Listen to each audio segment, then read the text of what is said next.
There's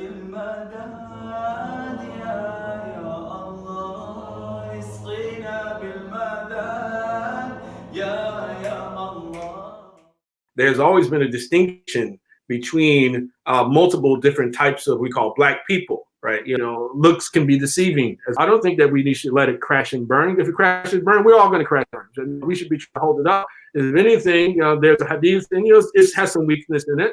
And you've heard it before. The love of one's homeland. The love of homeland is an aspect of faith. It's a part of faith. You know, so America is my home. This is where I live. This is where I was born. This is where I was raised. This is my home. I don't want my homeland to go to waste, right? And you shouldn't want your homeland to go to waste. You shouldn't want anybody's homeland to go to waste. We're people of knowledge before action. Mm-hmm. That's our. We're people of knowledge before action. We're not people of action and then we find out later. No. Brilliant. You know, we wrote down the statue. That's cool. So what now? Right. All of us have unconscious and implicit bias. All of us do. Every single human being on the planet has it's innate. It's within us. Allah created us that way. That we're prejudiced towards certain people, certain things. You know, you might like biryani, I like hamburger, whatever. I mean, you know, we're wired that way. Assalamu alaikum to everybody, and in particular, assalamu alaikum to Maulana Asim and Dr. Abdullah. Jazakallah khair. Assalamu alaikum thank you for joining us today. How are you? Wa alaikum salam wa rahmatullahi wa barakatuh. Alhamdulillah. I'm doing fine, and it's an honor to be on to be part of this conversation today.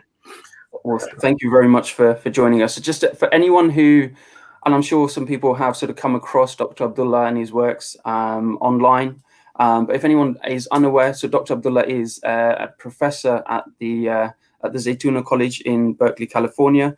Obviously well known across the globe. So his courses, he teaches a number of different courses, prophetic tradition, but mainly around law, and I think family law and commercial law in particular, and obviously other various aspects of the Sharia. So what we wanted to do, so again, obviously the challenges of the world at the moment are just constantly, it's just that I think we had, we've talked about 1-2 combos. It's just constant, like one, starting off with the lockdown and the coronavirus situation, and then this particular situation that started off in America, but it's kind of spreading quite quickly across the globe as well. So there's a number of different things, and I'm sure a number of different topics and bits and pieces that we can pick up on. So hopefully we'll have a sort of a fruitful conversation, and we'll certainly learn from yourself. But one of the things I really wanted to start off actually is came across your work, your PhD, and the book that you've recently released, and I wondered if you could just start us off talking about that, in particular about sort of the Negro in Arab consciousness, I think it's called, and again just that concept of race, that concept of color that is so, I mean, it's just everywhere at the moment. It's really, really prevalent in terms of the way the language at the moment. And it'd be really interesting just to get your thoughts on actually where that and what the Islamic understanding of that was. Right. Yeah. So the book entitled "The Negro and Arab Muslim Consciousness" was built off of my dissertation work, my PhD dissertation work, and in which also was built upon my master's thesis as well. And I originally got interested in this particular topic because at one time I was teaching a brother from the subcontinent. He would come to my home and we would study together. And so I had moved away, and one day he sent me a message, and he had mentioned that there was a North African man, who was interested in marrying a Black American sister. She was about 30 years old. And the sister's father was not interested in marrying her to this man who was from, I believe, from Algeria. So the Algerian brother had told her, well, it really doesn't matter what your father says. And the reason is that as a Maliki, as a Black woman, you can choose whoever you want to be your wali, to be your guardian, right? So that particular issue, of course, I studied this. You sort of gloss over these things when you go through your studies, and you don't really. Some things you pay more attention to than others, and so it was perhaps the first time I really thought deeper about this particular matter, that was found in a number of the books, the Maliki works. In this case, the girl side said no, so it wasn't, because normally you hear all these stories about the other way around being because of like some sort of racism. Right. So it was actually the other way around. Right, exactly, right. So fundamentally, and what would happen sometimes we would see is that there would be individuals coming to the States who were interested in becoming citizens, and they would marry these sisters to take advantage of some sisters for a couple of years until they get their citizenship, and then they would divorce them. And I think that's perhaps what the father was suspecting was happening in that particular case.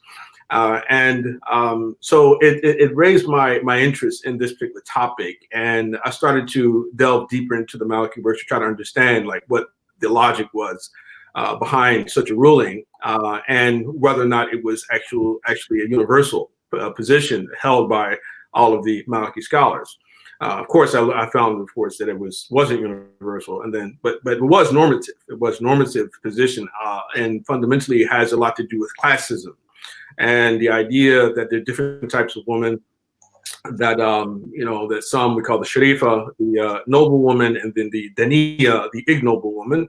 And the Daniya, many different types of them, but one of them listed was the Black woman. And I focus on the Black woman as opposed to the others who are listed as well, because for some reason, this particular woman was singled out specifically because of her color. Whereas others is like, well, this woman, she's unattractive, so she falls in that category as well. She might be a Persian, but she's a non-Arab woman, she's not attractive, so same ruling applies to her, or something else similar to that, And so I naturally I sort of I focused a bit more on that particular topic, and then it sort of led to me writing a master thesis, about it, and then building on it a bit more when I got to the PhD level. And with my PhD level, I was interested, and not only in what the issues in the Islamic tradition, but just the concept of race overall. Where does this stuff come from? What, in particular, where does color-based discrimination originate? And what my thesis is that there's a trans-historical disdain for darker skin, right, which has been expressed throughout human history. You can find it in ancient China, 3,500 years ago. The north against the south. Southern Chinese are darker than the northern Chinese, and that still exists today. Some of that issue that still exists today. In ancient India, the Brahmins against the Dravidians of the south, and you find it again just throughout multiple cultures that you have this particular issue that comes up. So people having a type of disgust and a disdain for darker skin. But I wanted to try to understand what was the prototypical savage, right? And in particular, I tried to focus on what the lexicographers, the English lexicographers, they translated as the Negro in the Arabic language is the word zanj. And I tried to locate them, their region that they originate from, and I think it's generally in the area of East Africa, in the area of Tanzania and Zanzibar, in that particular area. And you find multiple writers in the Arab historical literature writing about people called the Zanj, who are often described as, generally described as completely nude. They're cannibals. They are pretty much, some even describe them as people who are intemperate, almost subhuman, right? They're not to be included among the human species. Some even describe them that way. right? Do the Zans still exist? Do we still have traces of the Zans within like the I'm sorry. pre-modern tribe? So like right now, if you went to Tanzania and you went to like outside the cities and stuff and the urban areas, would you find people like that still, or have they been? Well, yeah, well, I've never been there, so I'm not an anthropologist. I haven't been there, right? So I would assume that there may be still some Aboriginal people who still live in that state in that part of the world, But I'm talking about ancient Arabia and the individuals, or the type of people that the Arabs themselves refer to as the Zanj, and you find that this disdain seems to have spread and has, it also was shared by the Europeans and shared by other civilizations, that no one wanted to be associated with them. And as a matter of fact, even in the English language for much of our history, there's always been a distinction between multiple different types of, we call black people, right? The Wolof, the Moors, the Kushites, the Ethiopians, right? Even though Ethiopians probably the broadest of all the terms, but there's definitely been a distinction to be made between the different or the various types of black people, or the people of Sudan. All right, the people of Habasha are more civilized in those from the Zanj, or the people from Zabij, or and all these other people, other parts, or the people of Nubia, right, have their own. The Nubians is another one. So there are always these distinctions that were made. Whereas, of course, the Negro is at the bottom, right? Anytime you see the word Negro, it was always looked upon as one at the bottom. And of course, the more derogatory N word we know was utilized during slavery and utilized to demoralize the slaves during their slavery, and then even after. So just thinking about time frames there, Dr. Abdullah. So when you talk about that word Zanj, or that people that were part of that tribe. So where would people have? I don't know. Would people have travelled there for trade, or would it just sort of historical?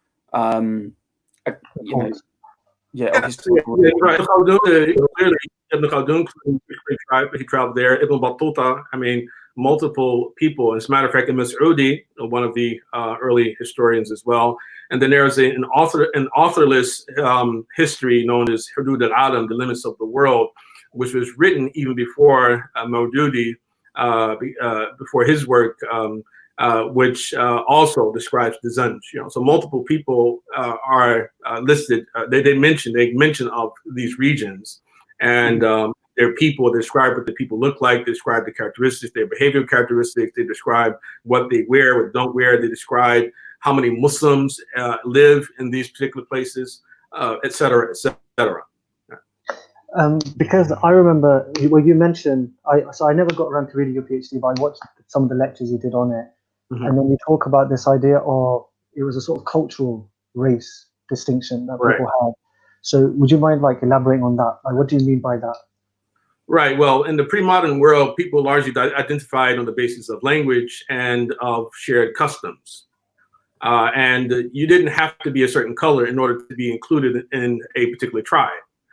This happened quite often. As a matter of fact, we think of even Arabia. Let's just focus on Arabia, for instance, that in Arabia, they had the tradition of, they call the Hulafa, or the matter of the Mawali, right? The Mawali system, where individuals could become members of tribes. You're fleeing, maybe you're fleeing from your own people, maybe you killed somebody and you decided, now I need a new home. And so you stumble across this new tribe, you say, hey, well, I lost my tribe. You make up a story.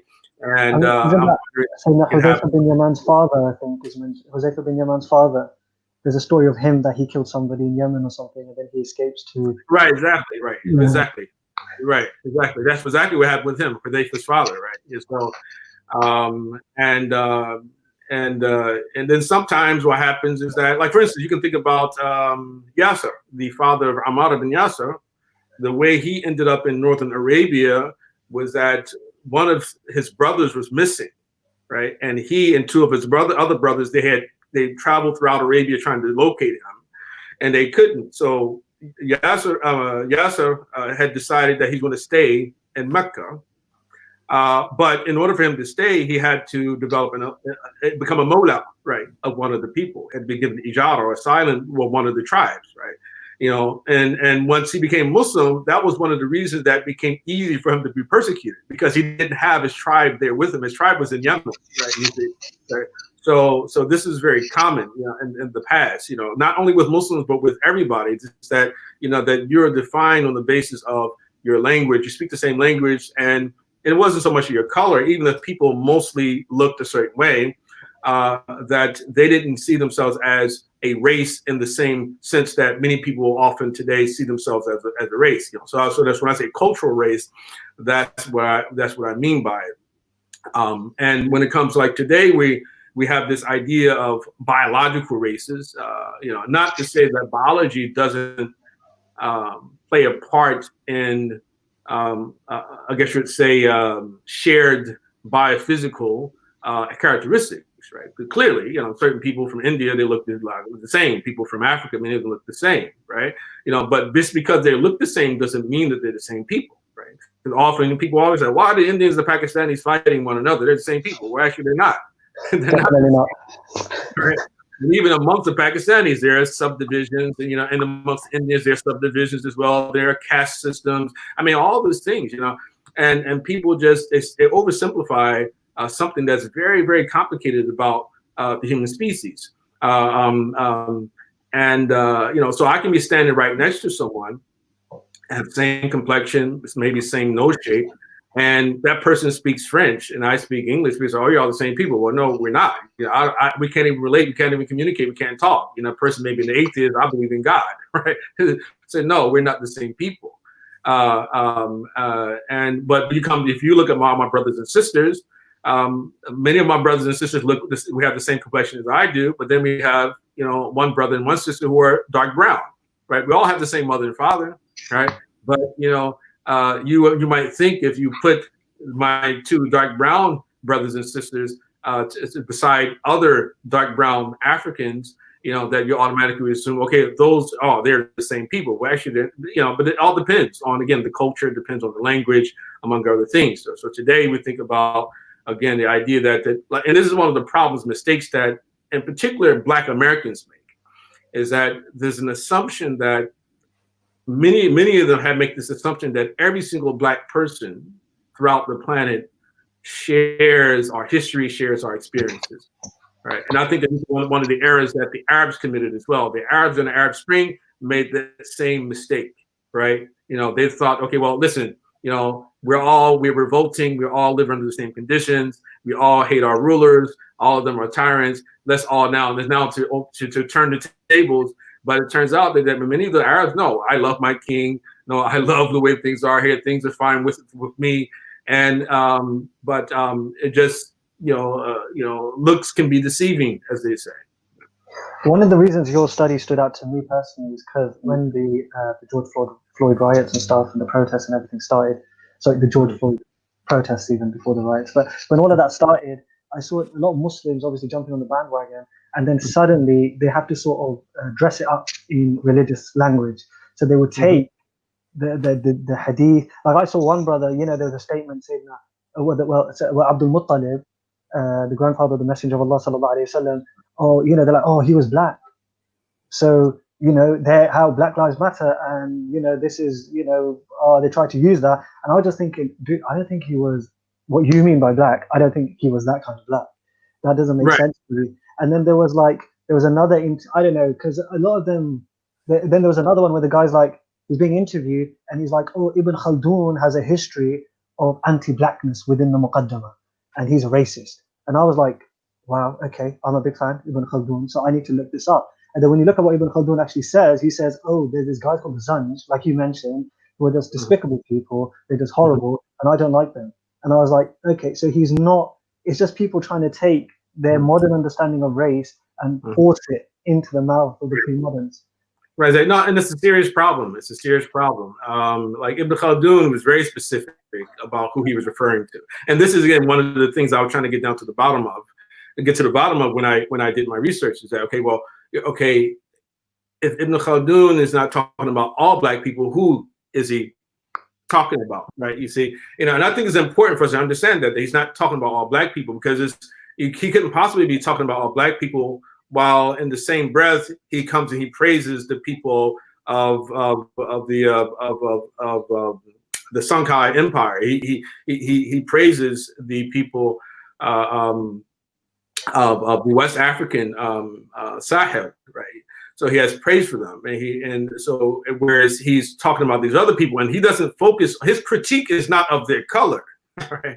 His critique is of their customs, right? So Ibn Khaldun is talking about, are they cannibals?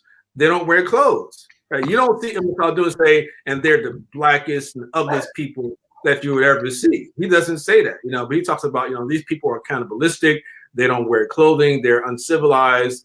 The type of things they eat are very primitive, and he's speaking as someone who definitely sees himself as superior civilizationally, because he was a climatic theorist. He believed that the center of civilization was the Mediterranean, right? And the further you got away from the Mediterranean, the less civilized you became. And so he had a theory, he had a certain way that he looked at the world, so to the extreme north or to the extreme south, so he had negative things to say about the Slavics as well, the Slavs as well, right?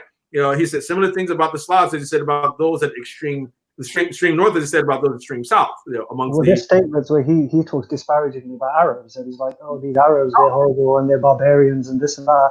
And it's like, but he is an Arab, or at least he's got a very close affinity to Arab culture himself. So it's like, obviously, you're talking about a type of Arab rather than the monolith within, like, all Arabs are the same. Oh, he's talking, I think that you legitimately can see Ibn Khaldun as talking about all Arabs, right? Because again, you're talking about a time when race was about culture, right? So it was easy to become an Arab. You can't become a white person. You understand, right? You can't just become like, Chinese, or you understand. It's like or just become Japanese. I'm Japanese now. No, it just doesn't work like that. There are certain rules for how that happens, right? But in the past, you can become a particular type of person. You become a member of this tribe or that tribe or this particular so-called race. You can become an Arab easily. So the original Arabs are from Arabia. Outside of Arabia is an Arabized person, right? You see, and this is one of the appeals. And one thing that actually was very appealing about Arabness was that it was easy to become one. So when you find a hadith that talks about how the Arabs, they indicate or suggest that the Arabs are superior to everyone else, people didn't necessarily object to that. They said, oh, well, I'll just become an Arab, right? So I can be superior too, right? So whereas today it's like you might, I'll come to America and I'll just write down my race is white, and then I'll become a white person. Yeah, you're white, maybe white person on paper, but culturally, socially, you're not accepted as a white person. Well, there's a hadith, I think Ibn Taymiyyah quotes where the Prophet ﷺ said, an Arab is he who speaks Arabic. Or I came across this other narration where Sayyidah Aisha, somebody comes to give a gift to her, and she's like, oh, the Prophet ﷺ said we can't take gifts from the Arab, the Bedouins. And then when they come, and the Prophet ﷺ comes later, and he says, oh, she finds out she didn't take it, and then he says to her, Salalahu Alayhi Wasallam, that, oh, they're not Bedouins anymore, they're Arabs now. So it's like what you're saying there is there's a clear sort of fluidity in like cultural identity. You can sort of flow out. Exactly. 100%. And then I think you had something about saying Bilal. Do you want to go to that? Like, say that because he spoke Arabic and he would have been identified as an Arab or something. I didn't really. Would you mind elaborating on that slightly? Well, yeah, I think there are a lot of misconceptions about Bilal. I mean, one is that Bilal was just some guy who ventured into Arabia, got caught, and couldn't speak Arabic, and then he had to learn it. There's actually a hadith, a fabricated hadith, which says that Bilal, when he said "Ashhadu an la ilaha illallah," that he struggled to say "ashhadu," that he couldn't say sheen, he could only say seen, so he'd say "ashhadu an la ilaha illallah." And so supposedly the Prophet ﷺ said that Bilal's seen is sheen in the sight of Allah. And but the hadith is fabricated, right? Bilal was born in Arabia. There's no doubt about it. He was born and raised in Arabia. And there's no good reason to believe that Bilal was not fluent, right? And he struggled with Arabic. As a matter of fact, Bilal has his own poetry. He wrote poetry in Arabic. Bilal, it was, he compared him to Suhaib al-Rumi. Suhaib al-Rumi, who often, Suhaib, we call him a Rumi, really, it's more like a stand-in for Europeans, for Romans, but Suhaib was actually ethnically an Arab. His father was an Arab, right? His mother was an Arab. It just so happened he was kidnapped and then taken into to Rome and raised there. So he lost his ability to speak Arabic fluently. So once he came back to Arabia, the Arabs there, again, they didn't feel that he was authentic. And as a matter of fact, there's one story of Umar ibn Khattab visiting his estate, and he objecting to him associating himself with the Arabs, right? And when he actually was on his way there, as he was approaching, as Umar ibn Khattab was approaching, Suhaib had called out to one of his servants, Yohannas, and he called him Yanash, Yanas, because he had a problem articulating Arabic words. And so Umar ibn Khattab thought he was saying, "Oh people." He said, no, he's calling his servant Yohannas. Yeah, that's what he's trying to do. But if anything, Bilal's ability to articulate himself in Arabic was much better than Suhaib Rumi's ability, even though he was ethnically an Arab, being the son of an Arab, whereas Bilal was the son of an African.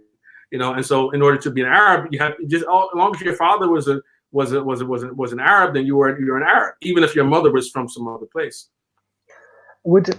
Because, and I'm sorry that I'm constantly cutting you here, Asim, but no, it's okay. Oh, that's fine. I'm sorry. I feel maybe I'm being a bit too long-winded. I'll try to explain again. No. You're doing. You're amazing. You did great. But what I wanted to ask is, for example, you're talking. There's this distinction at in the pre-modern time, the time of the Rasul alayhi salatu wasallam, and that early Salaf period, where you had a distinction between culture and biological. You didn't have this idea of biological race. You had a cultural race identity, and so then we have now. There's a big talk about the hadith of Yabna Sauda. Everybody's quoting that, every member, every Jumu'ah khutbah in lockdown that's been recorded with no crowd, whatever. But everybody's talking about, Abu Dharr radiallahu anhu said, Yabna Sauda. Mm-hmm. So there, at the very least, it does seem like there is an element of quote unquote racism, or at least some. And then so how do we understand? Because I read somewhere that some scholars said it wasn't, because the hadith obviously says, "Oh, son of a black woman." And some scholars said the problem was because the Prophet ﷺ says, "Why do you insult him by virtue of his mother?" So it was maybe, what was it? Was it the fact that he said, was it the fact that he called him on being black? Was Abu Dhar being racist? Was it because he was referring to his mother? Was it the slave status? Was it a social slur rather than a sort of racial slur? How would we understand that specific hadith? Right, to be totally honest about this hadith is not very strong. Right, people don't know that. People quote this hadith quite often. What is a fact? What is a fact is that there was a conflict between Abu Dhar and Bilal. That is not denied. But the actual quote of this hadith of Abu Dhar supposedly sent to Bilal, Ya ibn Sauda, that in itself is reported by Imam al-Bayhaqi in his Asma' wa Sifat, and the scholars of hadith consider it to be extremely weak. Some even say it's fabricated, right? Now the other problem with it is that if you were to accept the hadith at face value, this is why it becomes extremely problematic. One, Abu Dhar himself was a dark-skinned Arab, right? First and foremost, right? So why would he attack his blackness, right? He was being black, he was attacking himself. Number two, you had other Sahaba, many Sahaba, whose mothers were African. And, like people, Amr ibn al-As, that his mother was Abyssinian. Ammar ibn Yasir, his mother was Abyssinian, right? So he wouldn't only be offending Bilal, he would be offending a lot of the Arabs as well if he actually did ever say that, right? Now, of course, again, I wanted to clarify that first and foremost, and I understand what your question is. You're talking about, okay, well, it wouldn't be indicative of some type of racism. Well, it definitely would be indicative of a type of xenophobia, I would say, probably at the most, and that Bilal clearly was an outsider. He's an outsider to the Arab, to the Arab people. But also that hadith you mentioned before, even though the hadith of, man takallama Arabi fa Arabi, man takallama Arabiyya fa Arabi, that whoever speaks in Arabic is an Arab, that hadith itself, by most scholars, is fabricated as well. However, when we look at the story of the hadith, even as it's related, it says that that the moment that the Prophet ﷺ said this, alayhi salatu wasalam, was when a group of the Arabs were coming together, gathering together, and they had noticed Bilal, Suhaib al-Rumi, Abdullah bin Salam, all these outsiders, that there's a non-Arab, and they started to say things. And then this is when the Prophet ﷺ was supposed to condemn them. Actually, the statement was a statement of condemnation of those people who were trying to exclude them from the Muslim Muslim collective, right? You know, but again, the hadith itself is not very strong to begin with, and you know, but definitely there. What we have to understand is this: is that even if we're able to identify some anti-African sentiment or anti-Persian sentiment, it doesn't mean that the opposite wasn't true as well, right? You know, so we have the tendency to think that it is only moves in one direction, that xenophobia or bigotry or racism only moves in one direction, is everybody against black. The Africans also, they had their own sort of like issues with Arabs, and have issues with outsiders as well. You understand? As a matter of fact, they had issue with outsiders from the same continent, right? You understand? So it wasn't as if like the Abyssinians, you know, they looked to the Huns and say, "Hey, you're my brothers," and those Arab guys over there and those Europeans, you know, they're not, you know, and let's team up. No, you know, they saw them as also as outsiders. See.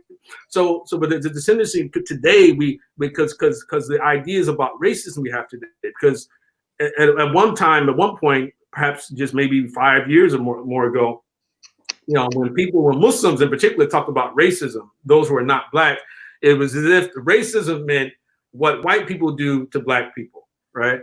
Now, because of the rise of social justice warriors and things like that, and the promulgation of the critical race theory, and now we're saying that racism was what white people do to everybody else, right?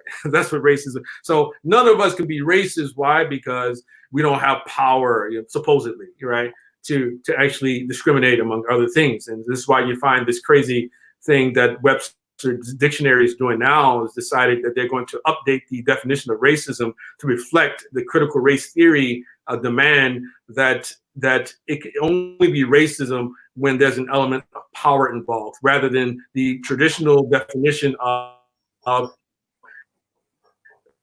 people seeing themselves truly naturally superior to another group of people, right? You know, so everybody can be racist, everybody can be xenophobic, and to an extent, xenophobia is natural, right? It's understandable to an extent, because if you don't understand something, that's your first. We defend this. A first line of defense is for us to create some distance, to try to examine and to understand what is this coming my way, right? And I think that we have to acknowledge that there's that these are important things, and this is why in the Quran, in Surah Al-Hujurat, Allah Subhanahu wa Taala talks about that He made us into nations and tribes lita'arafu, in order for you to know one another. And this ta'aruf is a mutuality, meaning that is Allah Subhanahu wa Taala wants us to become familiar with one another. Right? Because what does that do? Becoming familiar with one another, it removes the barriers. It creates trust between ourselves, between one another, and help us to appreciate the differences that we do have. Right? You see, so it's not as simple as often people would like it for it to be. Because, like, oh, sorry, I'll let you come in now. I was just going to ask if you could just to touch upon that the critical race theory as well, because again, it's something that I mean, I didn't realize it was, you know, it didn't come across as critical race theory, but it's something that I'd been, I suppose, been in conversation with lots of people about, again, you know, decades ago, not decades, but a decade ago, where it was this concept of actually you can only be racist if you're white. And therefore you have that power structure, and it doesn't really take into account that the class structure as well within that particular culture or within that particular race. And again, I think that seemed to me always to be quite a bit of a challenge. And again, you know, being South Asian, Pakistani background, you know, and I'm sure Malana would probably attest to this as well, and I'm sure many of the listeners would be, actually there's lots of racism within that particular community. Even though they might not have had, and again, within the UK, there's different stratas and different levels of where people come in as immigrants, and you know, immigrant families come in, and then all of a sudden those people that were at the bottom of that particular level are now a little bit further up. So maybe they have a little bit more power just by virtue of them being in the UK for a little bit longer. But again, that's always seemed to me to be quite problematic, because it takes away that responsibility from that particular individual to say, hey, look, I can't be racist because I'm not a member of parliament or whatever. Yeah, there was a good brother who told me the story about one day he was in the masjid, and an African American brother, Black American brother, came up to him and made a statement along the lines of, white people, they're born with tails, right? And when he was called out for saying this as being a racist statement, he responded, "That's not racist. I can't be racist." Right? He said when their babies are born, they have tails on them and they cut them off. Right? So again, this is what he said about white people. So, or you can say things like, well, white people, when they go to the swimming pool, they smell like dogs, or whatever, right? Things like, you can say all types of things, and all of a sudden, that's not racist. Why? Because, well, I don't have power. They got all the power, so whatever I say about them, it's not racist. But if they say the same thing about us, it becomes racist. Why? Because all white people supposedly have all the power, and all the non-white people supposedly have none of the power at all, right? I think an important question for us as Muslims is, do we believe that the Prophet Salalahu Alayhi Wasallam would endorse that type of thinking? And if anyone's honest and knows anything about the Messenger Alayhi Wasallam, we know that this type of thinking is not Islamic, it's not prophetic, and it can never be accepted. Allah subhanahu wa ta'ala is not going to judge you on the basis of where you were in the hierarchy of oppression.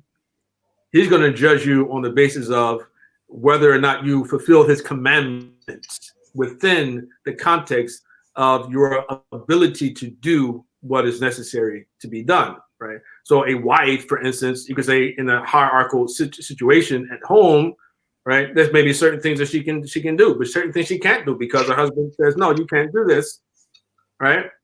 That she's responsible only for what she has the capacity to do. Same thing for the children, and it goes up. Right, so Allah is going to judge you on the basis of that. It's not going to. No one's going to be able to say, yeah, Allah did that, but they did worse. Look at what they did. Look at Shaitan did. And then it's okay, that was pretty bad. I think compared to, but what you did was almost like nothing. So that's not the way we're going to be judged. Are we in danger of actually then, because that happens, and are we in danger then as a Muslim community generally? Of just getting too emotionally attached to, to certain injustices that happen around the world, for us to then, do we kind of then need to, to step back a little bit and just to try to take a breath, take a deep, think about things a little bit more, because sometimes I feel like we're often quite, and it is emotional, and that's the problem. Part of it is, we are seeing, these cases of oppression, absolute injustices that happen around the world, and then we get very, very emotional and very, very right. Okay, we're gonna pick it, and we're gonna do this, and we're gonna protest, and then those kind of things. Then they become more of a challenge. So that point that you make about actually we've got to take what the Prophet Sallallahu Alaihi Wasallam would have done. Or would the Prophet ﷺ have done this? Or how would the Prophet ﷺ have done this? And that seems to be sometimes, for me, it seems to be a little bit lacking in our dialogue sometimes. Yeah, I feel it's not just a little; it's a lot lacking. Okay. Yeah, I think that those who really steer the conversation, right, in our community, and we're talking about usually the sort of national organizations. I don't really know how things are going there in the UK, but in the U.S., we have these national organizations, which a lot of Muslims there they follow, and those organizations are following largely the liberals, the progressives, right? And there's very little leadership. The people are not reacting on the basis of a vision for a better world from an Islamic perspective, right? It's not. It's like the missionary impulse has almost like been drained from the community, like that we no longer even seem to think of the possibility of da'wah, or actually calling people to Islam, or believing that Islam has something to contribute to the betterment of society, right? You know, that there's some things unique about Islam. You know, it's almost as like we've given it up completely and say, well, you know, the secular path is the right path because it's going to protect us physically for some reason. We think that's going to happen. So we have to return to this, to the missionary, that we have to try to recapture that missionary impulse. We have to believe that Islam actually can make a better world, that Islam does have something to offer, right? So I mean, that's just a few things for right now, you know, but there's much more I can say, naturally. When you talk about critical race theory, one of the things I found with this idea of power structures is you see a lot of white reverts become extremely marginalized.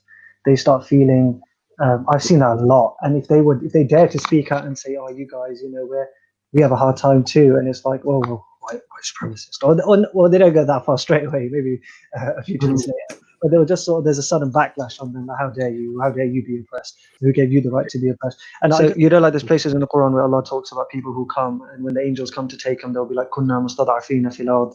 We were people that were oppressed, and we went through a hard time, and they made us do it. And then the angels are like, well, no, that's not going to work. You had your own personal choice and autonomy. There's no, and that for me was like the break. That was like, there's no way you can bring power dynamics within this idea of power hierarchies within the Sharia, sort of removing you from your own personal autonomy. And it was just like, yeah, I found that very sort of cool.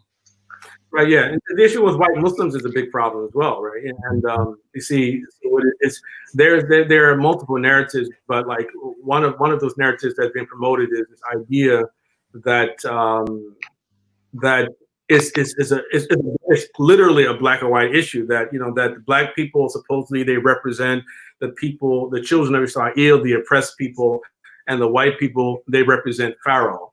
Right, and if you're black, then it's clear where you're supposed to stand.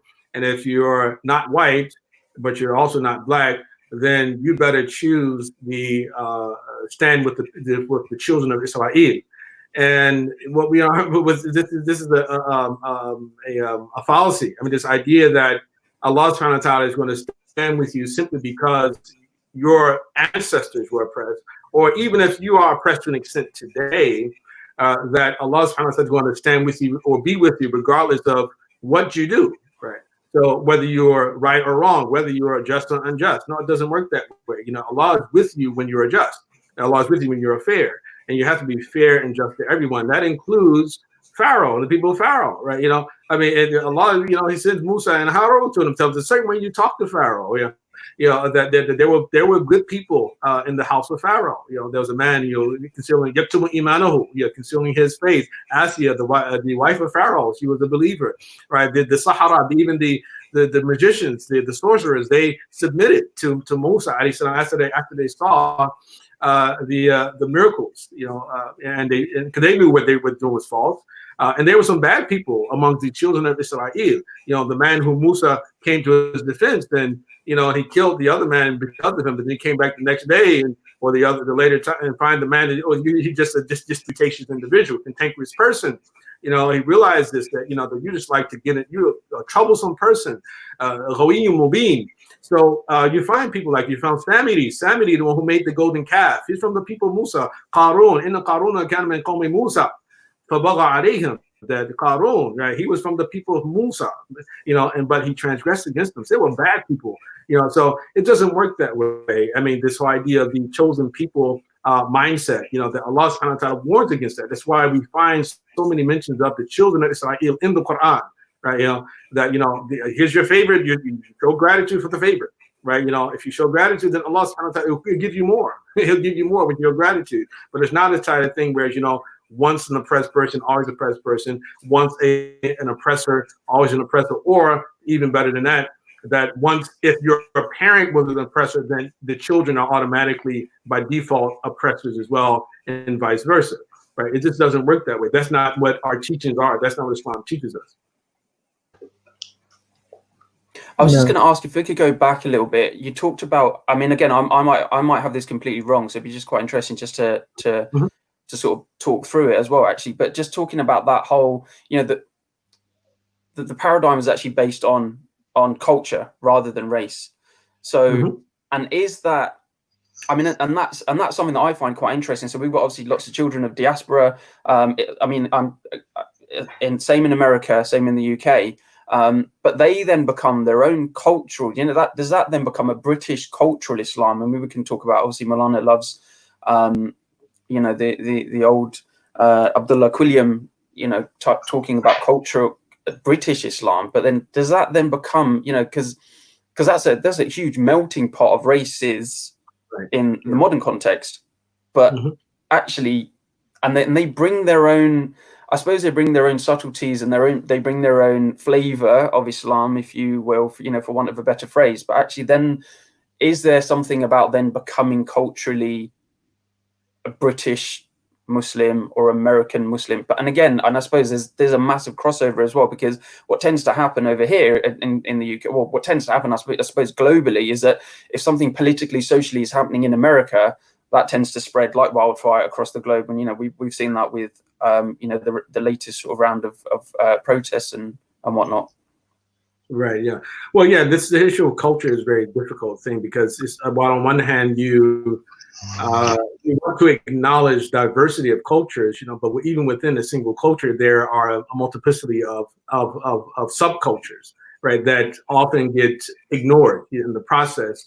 And so, for instance, when we, like the example you just gave about how American concerns are transported into the UK, right? You know, so American culture influences the European culture, or influences the culture in other parts of the world, right? So there's a sort of like a monoculture that now it sort of dominates everything else, right? And we have to be very aware of that. In the American context, what a lot of people don't realize is that even during the civil rights era, you know, there were different types of blacks. You know, there were those coming directly from the continent, there were those who come from the Caribbean, and then those who actually are indigenous to the lands themselves.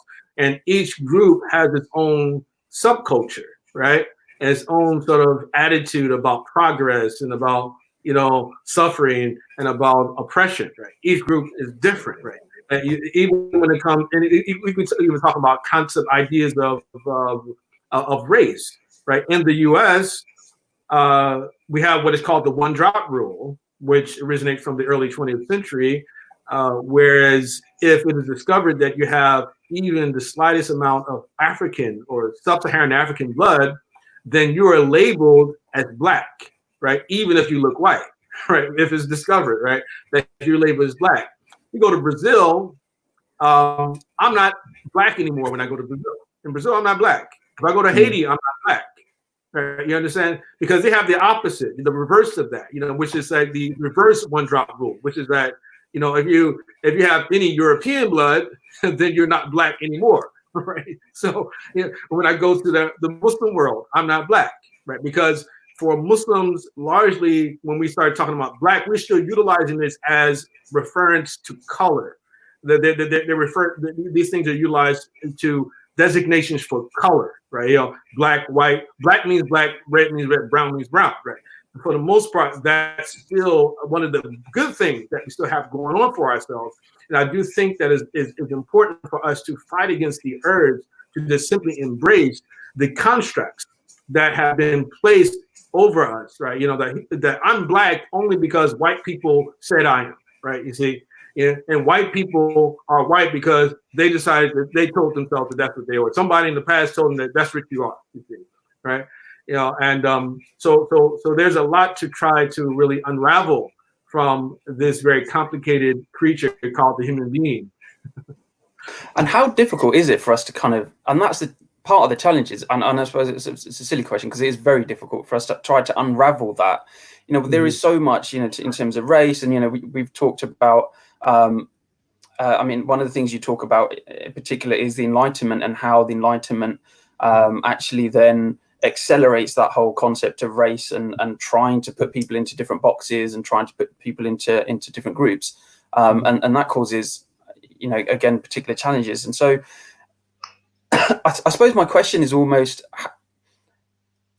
how should people be around this? Should they be patient? Should they be, you know, willing to, or should people be just sort of seeking to know, we need to try to unravel this now, we need to really try to understand this, and we need to try and get to the bottom of this? Or should it be something that people actually embrace and say, you know what, alhamdulillah, it is what it is, this is where we are at, and now we will obviously fight against any sort of oppression and injustices, but we should embrace those challenges.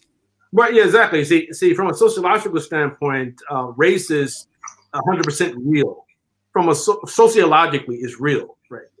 And what I mean by that is, race sociologically, fundamentally, is an expression of a sense of group cohesiveness due to shared experiences that we've had vis-a-vis other people, right?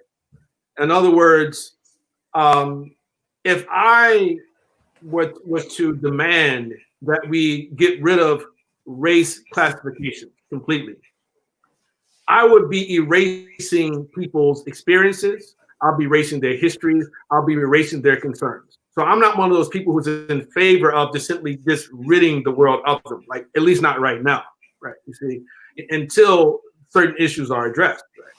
Because what happens is that if we just say we're just one race, we're just a human race, that's all we are, a human race, then all the discrimination that we see happening will continue, because nobody can be accused of racism because we all belong to the same race, right? You know, what are we talking about?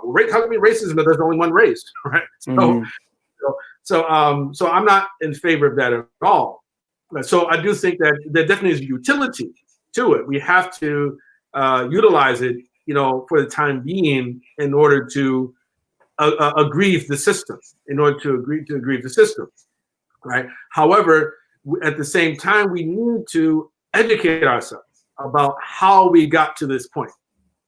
And this is what I say I believe is the reason for what has happened in places like the US, is that at the end of the 19th century, at the turn of the 20th century, once slavery was over, something that did not happen, which should have happened, you know, did not, of course, something that should have happened did not happen, right? And that is what I believe, is that a total re-education of the American population about ideas of race. Because you think about it, because for 3 centuries at least, people have been indoctrinated into race superiority and inferiority.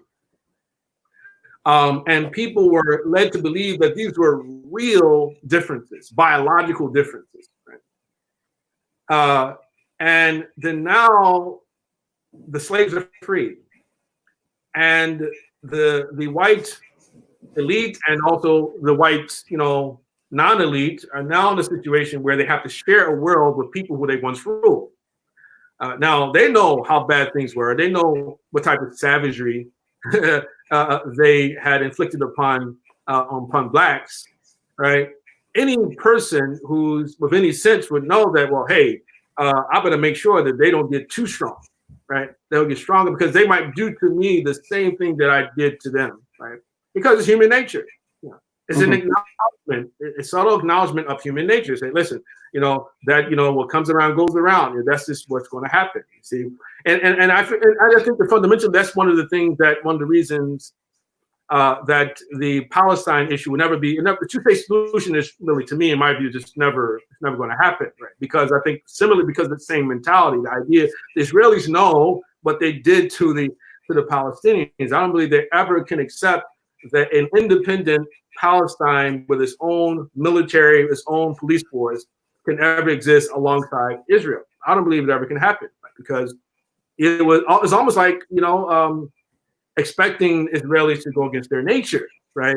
You know, and I don't believe that ever can occur personally. At any rate, you know, that's a different topic altogether. But I just wanted to draw a parallel, you know, to show you like what I feel has happened in the U.S. You know, so that conversation never happened. That re-education never occurred, right? And so setback after setback after setback after setback until we got to the 60s, right? And then finally, our major victories happened during the 60s, and then a lot of things open up.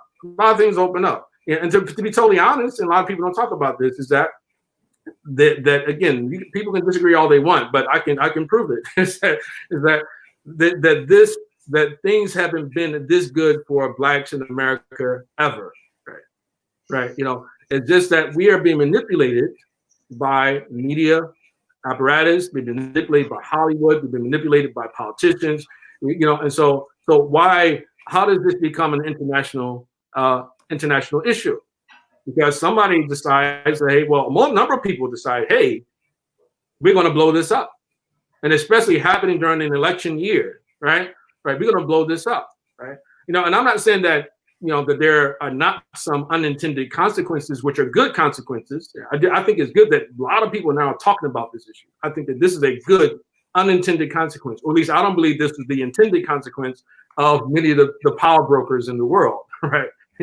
Is to get everybody talking about trying to resolve issues within their own sort of select groups. But it is happening, right? Yeah. But we have to constantly think of, like, whose agenda are we following, or are we even following someone's agenda, right? And I believe that we are, and a lot of things have been obscured in the midst of all of the anger, all of the sadness, all of the suffering. And I think that's like you said. Yeah, go on.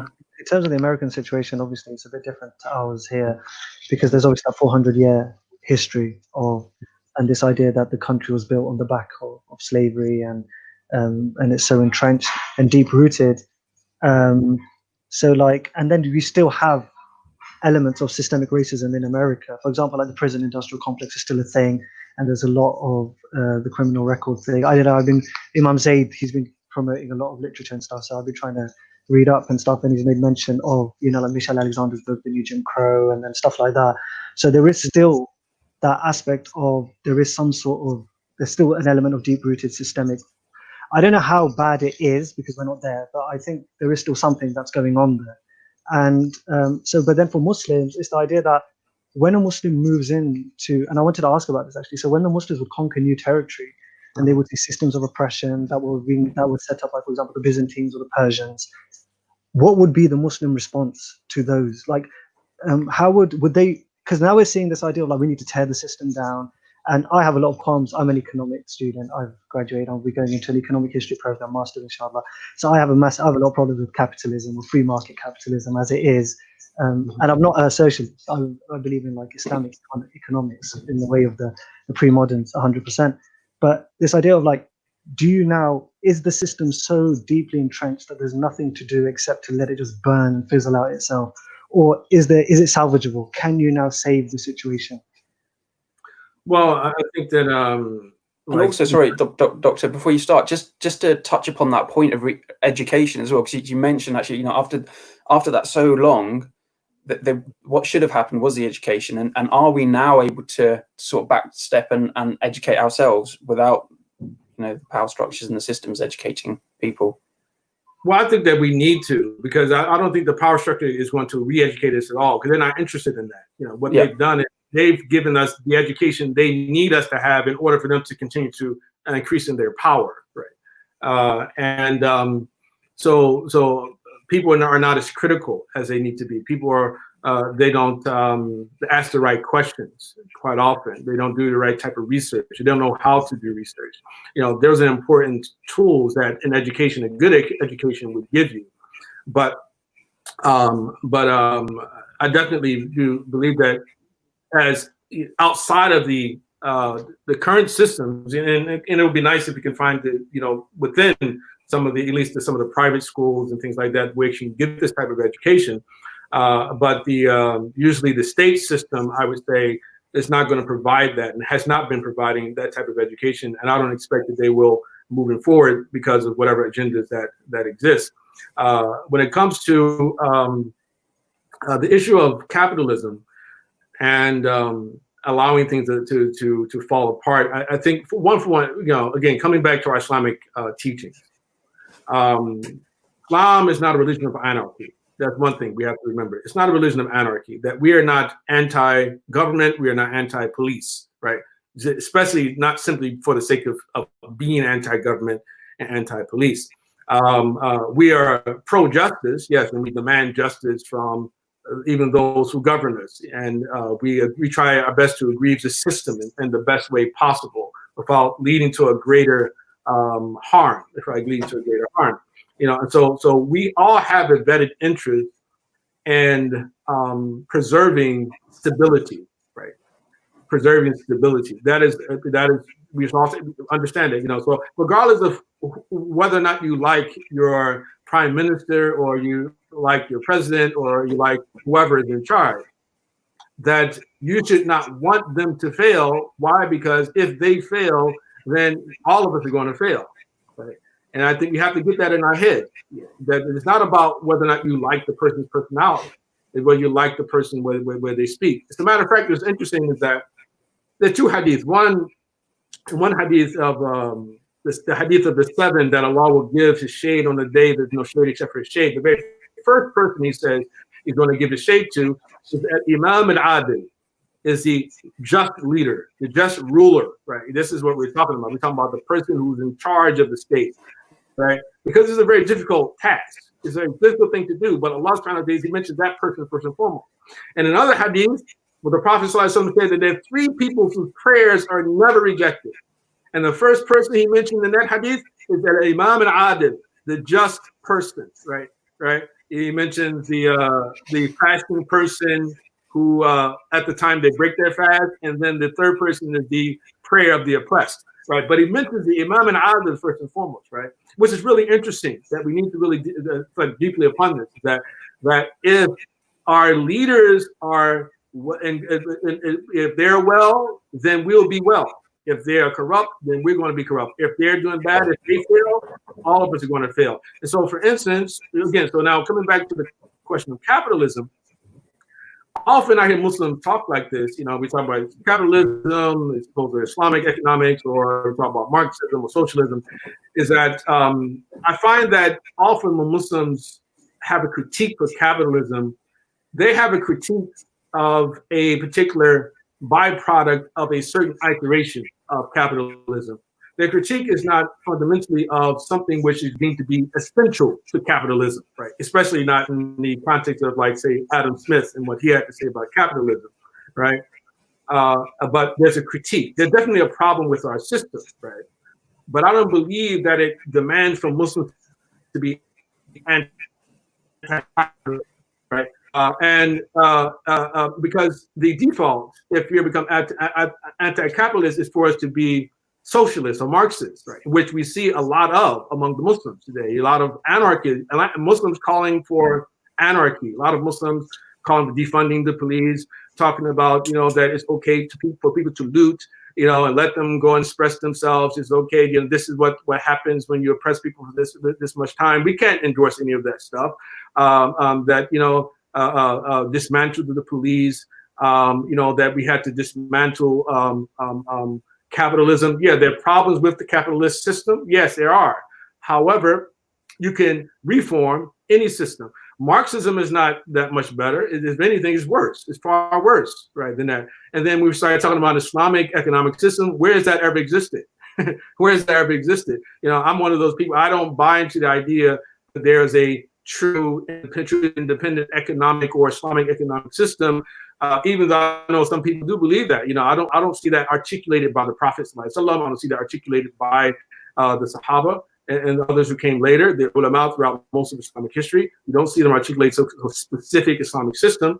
You find that economic systems, among other things, these are just simply part of the natural landscape of, I guess you would say, the human project. That the Prophet ﷺ, he found a system in place, right? He didn't create a new system, right?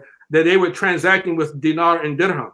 Those terms, those words don't even originate from Arabic, right? The names of the currency that they're utilizing don't even originate from Arabic. Lets you know right from the very beginning that people, or let's say the appropriation of good things and cultural artifacts from other cultures is a transhistorical universal thing, right? It's always been the case that we borrow from other cultures, right? That their art, we borrow their their inventions, and they even create words for them. Even there are multiple words in the Quran which don't originate from the Arabic language, right?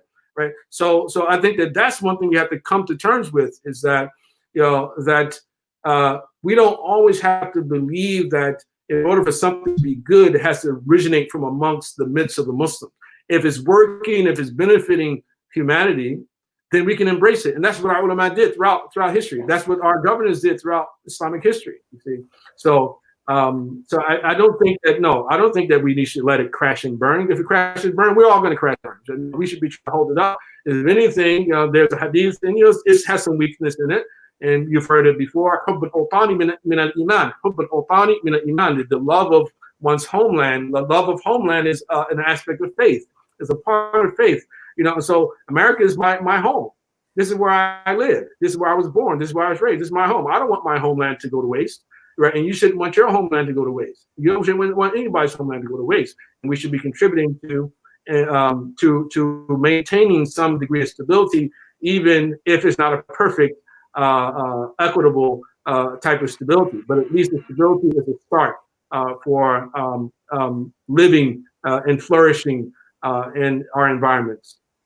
I just want to say, just to come back on the Islamic economics thing. So I don't personally, like, I get 100%. There's never been a concept of Islamic economics. That's a very new 20th century term that's been created by Maulana Maududi, Sayyid Qutb and the like. But there's been a recent revival of literature on what's called the Kitab al-Kasb wal-Ma'ash, Adab al-Kasb wal-Ma'ash of like Muhammad ibn Hassan al-Shaybani, Imam al-Ghazali, rahimahullah ta'ala, which is a fundamental part of our tradition, the ethics of selling, the ethics of transacting. And I remember I had an economics professor who I had a discussion with about this, and he said to me at one point, he goes, go, give me, when was the Islamic economic system, when did it flourish? And I was like, Abbasid Iraq, because that was the only example I could give, because there's been what Polanyi calls the great transformation, where the pre-modern has become the modern, and he problematizes it. And I don't want to go into like an economics discussion specifically, but I do, I wanted to go slightly change track, if I'm allowed to do so. Asim, is that okay if I slightly change? I wanted to go to this idea now of presentism, and I wanted you to sort of touch on this, because we're having protests in the UK, and there's been a lot of statues. I don't know if you've been seeing this. There's people taking down statues. I don't know how it is in America, but in the UK it's been massive. They took down is it Edward Colton, who was a slave trader, the African something company, Cecil Rhodes at Oxford, who was a slave trader again. And then recently, just 2 days ago, the claim came up, William Gladstone, who was a former prime minister of the UK, his father used to own slaves, so we need to take Gladstone's statue down. And then when it first started, I was like, I'm a bit pro-protest generally. But when they started coming out against the statues for the sake of slavery, I was like, okay, it's coming soon. They're going to come and they're going to say, remember that Muhammad Salalahu Alayhi Wasallam, he had slaves, and now he's next on our target list. And then suddenly Douglas Murray, who's a right-wing commentator, came out with it. He's like, you guys don't like these guys? Oh man, there's a guy that you're definitely not going to like, and whatever. And so I wanted to bring that in now. How dangerous is it for Muslims to because it's so easy for us to fall prey to modern progressivist trends and their systems of morality. I heard Imam Zaid, who's come out and said, let them protest, who said, but don't use BLM. Be careful using the term, because the terminology is a bit problematic. He didn't say problematic, but he just said, don't use it. Have your own Quran and Hadith, have your own individual identity. But how dangerous is it for us as Muslims now to sort of jump on this brigade, and now suddenly, because the mob will turn on everybody, eventually they'll turn on us, maybe. Can I just jump in on there as well? And actually, one of the things I really wanted to ask, and it's only because it ties in there. I don't know the lady's name, but one of the things that happens now is it's just the proliferation of just social media. Everything gets sent around very, very quickly. And there was a lady, I want to say she was, I don't know where she was, but she was in America, and she was standing on the pulpit, and she was sort of talking and saying, look, they were the ones that looted, and so we're just looting now. They were the one that taught us, so we're just understanding what they had taught us. And it was really, it's really, really powerful. And, they were the ones that had started this, and now we're just learning from this. And it was shared by a lot of people. And again, within the Muslim community, they're like, oh, wow, yeah, right on. And, mashallah, she's absolutely spot on, because these people did loot, and these people did steal, and they did take a huge amount. And, there was obviously, hundreds and hundreds of years of oppression and colonialism and imperialism and all the rest of it. But I just, it took me back to something that I'd read about Sheikh Umar Mukhtar, who's the freedom fighter, if you will, from Algeria. Libya.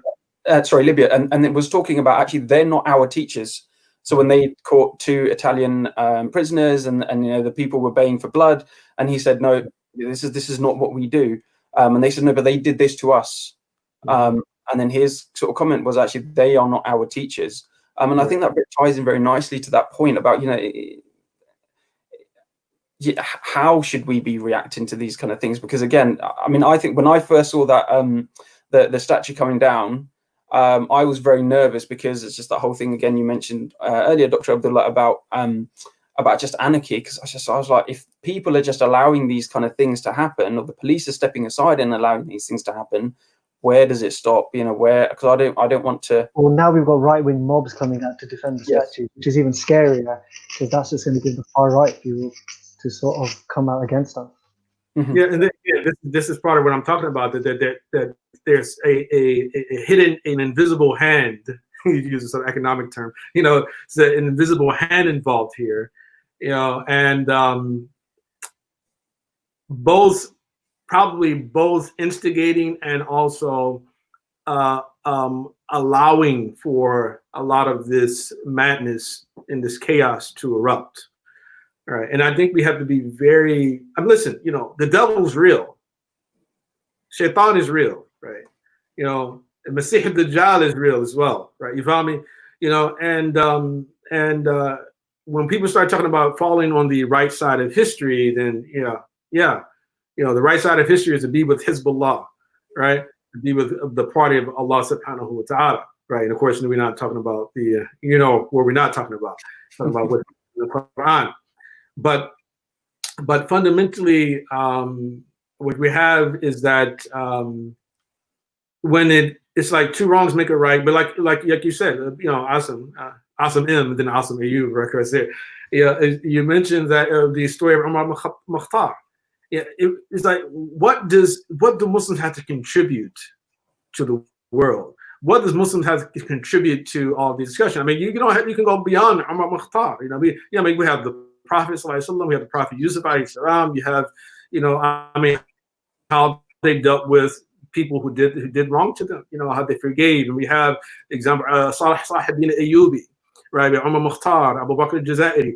We have all of these great figures in Islamic history who not only the Muslims remember, but non-Muslims remember these people. Why? Because they did something so amazing, something amazing. Abu Bakr Siddiq radiallahu anh is the only person. I haven't found anybody challenge this yet, but I've been saying this quite a bit. Is that he's the only ruler that I know of who went to war for the sake of poor people. For the sake of poor, what was zakat? You remember? It was zakat. They didn't give zakat. Who was zakat for? Not Abu Bakr himself. The zakat is for the needy, right? So I said, no, if you don't give to me what you gave to the Prophet Sallallahu Alaihi Wasallam for the sake of the needy, then I'm going to fight against you. So we have, this is who we have, our examples, our exemplars in our religion. You see, so what sort of image are we going to give to them? What sort of message are we going to give to the people? We're going to endorse these ideas, and then add on top of that is that everybody's out. They're attacking white supremacy. They're dismantling white supremacy. That's what they claim to be doing. But when you say they did it, so we're doing it, you're fundamentally reinforcing white supremacy, because you're saying that they get to determine what's good and what's evil, right? So if it's good for them, it's good for us, right? So I'm just following their lead, So you're still granting them the moral high ground, that they're better than you. Right. So if they did it, then I'm going to do it, and that justifies me doing it. And so we have to sort of wake people up to understand that there's a lot of internalized white supremacy. If it is so bad then why are we internalizing so much? Why are we focusing so much on this? I mean, it's as if like the white man is both the devil and God at the same time. We say, okay, well, the white man is responsible for racism. Only the white man can solve racism, right? You know, so white man solve racism, right? And it's like, well, okay, yeah. And then, okay, we tear down statues. You know, listen, I don't really care too much about statues, but I'm just saying, if you're tearing them down because you believe slavery to be immoral, and especially if you're a Muslim, you have put yourself in a very difficult spot now, right? You have put yourself in a very difficult spot now, because like if you're saying Muhammad Sallallahu Alaihi Wasallam, he's the exemplar, he's the one that everyone should be like, right? Okay, well, he had slaves. It's true.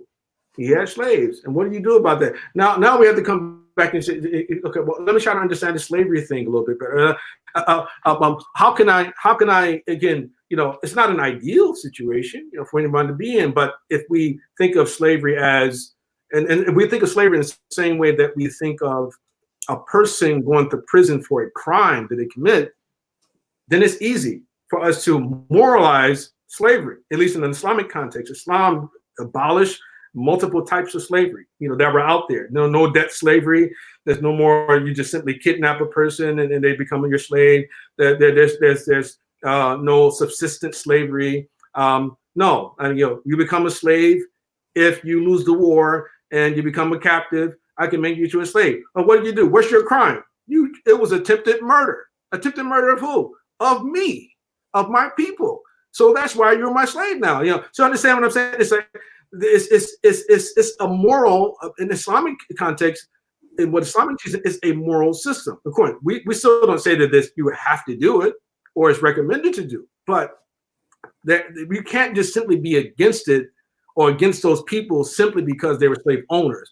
Everybody, almost everybody throughout Muslim history or throughout human history have been, well, at least the elite, I guess say the people who can afford it, have been slave owners, right? Throughout human history. So nobody, and it was a system that everyone accepted as a moral system, you know. So it comes back to Muslims being very careful about joining in and following. Well, Muslims shouldn't be following to begin with, right? You know, but Muslims should be leading, right? If you join in, if you share the same moral sentiments about an issue, then Muslims should engage on our own terms. It's the same thing with politics, that Muslims should engage in politics on our own terms, based upon our own interests, not based upon the interests of the group or the committee, whoever it is that's actually leading the charge. You know, so fundamentally, that's, I think, is a big mistake that we make. You know, so if we relax a little bit, we sit back and we're deliberate. Al-ajalatu min ash-shaytan, right? You know, haste is from shaytan, but ta'anni min ar-rahman. You know, deliberateness is from the all-merciful one, you know, and then we give it some time, try to make sure we fully absorb and understand what's happening, you know, and realize, and hopefully we're able to see reality as it truly is, because reality is distorted these days, right? For so many of us, right? You know, then we engage afterwards. We say, okay, you know what? I know what's happening. I see what's happening. This is the way that I'm going to contribute to this particular movement, right? And it'll be on our terms rather than us simply say, hey, everybody, you know, we have to show how much we love Black people, right? You know, so, you know, we have problems, internal problems. Yeah, we do, you know. And so when the Black people are out there protesting and then some of them are looting, and so we have to support them, and we can't even criticize them for the looting and for destroying property. And I said, no, that doesn't help Black people. That just infantilizes Black people. It infantilizes Black people, because fundamentally you're treating me like a baby, a spoiled brat, right? Where you know, a spoiled brat is screaming, you take the candy away, starts to throw a tantrum, and you say, no, let him go, let him go, let him go, let him get him out of the system. Right? You're not humanizing me, you're objectifying me, you're not treating me like an equal, you're treating me like an inferior. And I think that in itself is more racist than a person just simply calling me the N-word. So just, I mean, is there a place, so when you talk about actually Muslims then having their own narrative, really, because I mean, that's kind of what we're saying. We say Muslims should have their own narrative when they're coming to these discussions. So where is that? I suppose that's a question for me then. So where is that narrative coming from? Is there a case for political quietism where we just kind of go, actually, do you know what, we're just going to step back a little bit, try and figure out what's going on, and try to understand things. We're people of knowledge before action. Mm-hmm. That's our. We're people of knowledge before action. We're not people of action and then we find out later. No. Yeah. It's not being quietist. That's being deliberate. Is that, listen, I want to fully understand this before I engage. Right? I'm not just going to go with the crowd, go with the mob. I'm not just going to do that, right? Because everybody's doing it. Everybody's writing a letter of support. Let's all jump on the back. No. I want to sit back and think about the long-term ramifications of this. I want to be certain that this is a righteous cause. I want to know who's leading this cause, this effort as well, right? Potential blowback, all those things. You need to sit down and brainstorm, and that's just being a good Muslim, right? Because we don't pursue things about which you have no knowledge, right? That's what the Quran tells us, So again, there's a lot of things that are distorting reality for us today.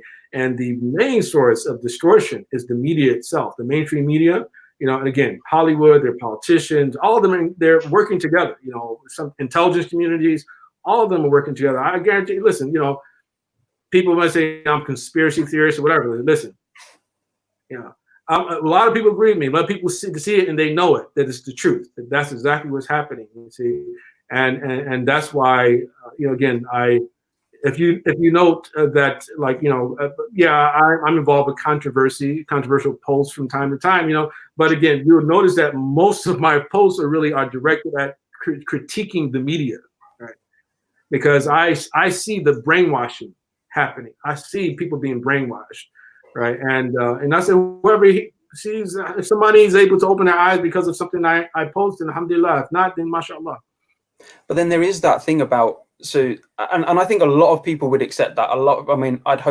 I'd hope at least a lot of Muslims would accept that there is a concerted, structured effort to brainwash people, essentially. But then that also comes back down to the point you made earlier about education, about educating ourselves, our offspring, our communities, and working within our own communities to try to get people to understand that these, what are the challenges? What is the history?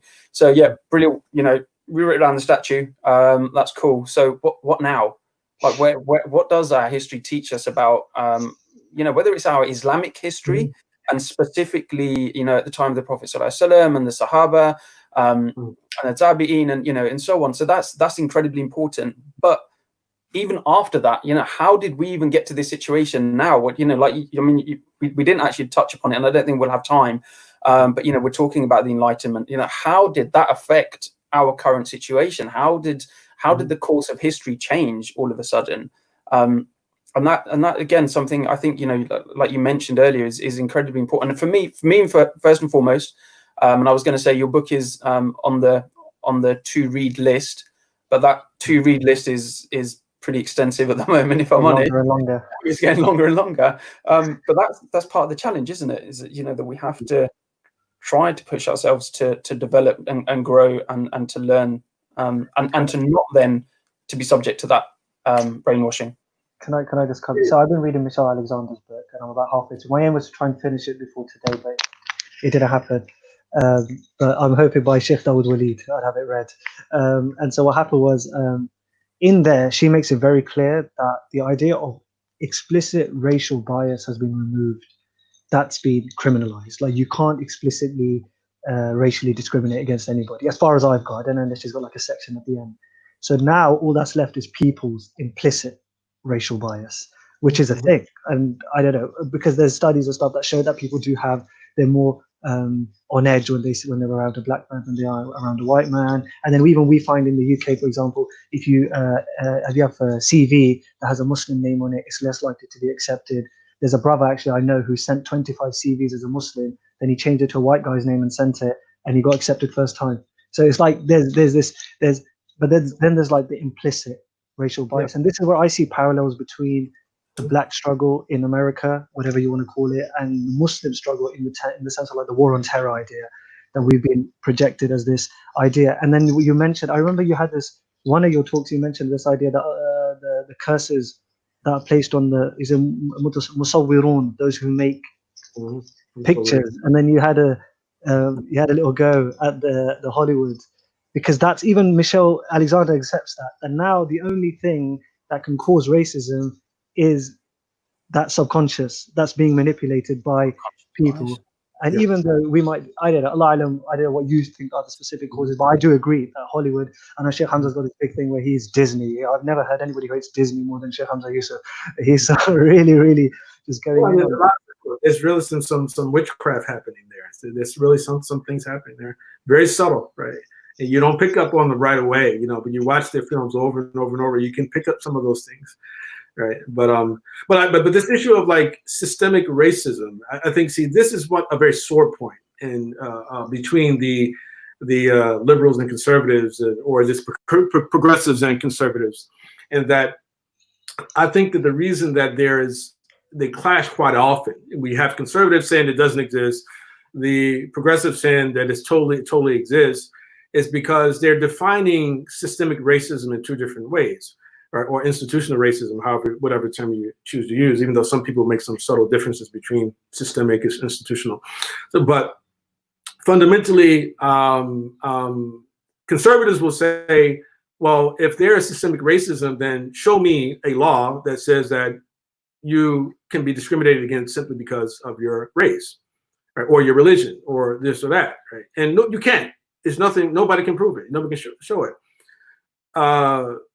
The problem with the progressives, in my view, because like I take more of the conservative perspective on this, but at the same time, I understand what the progressives mean by it, you know, and I say that their problem was a problem of definition, right? You know, but so fundamentally, the definition is that the system, or this is what it should be, in my view, is that the system is us, right? That no system exists absent of the human being or human bodies, right, to begin with, right?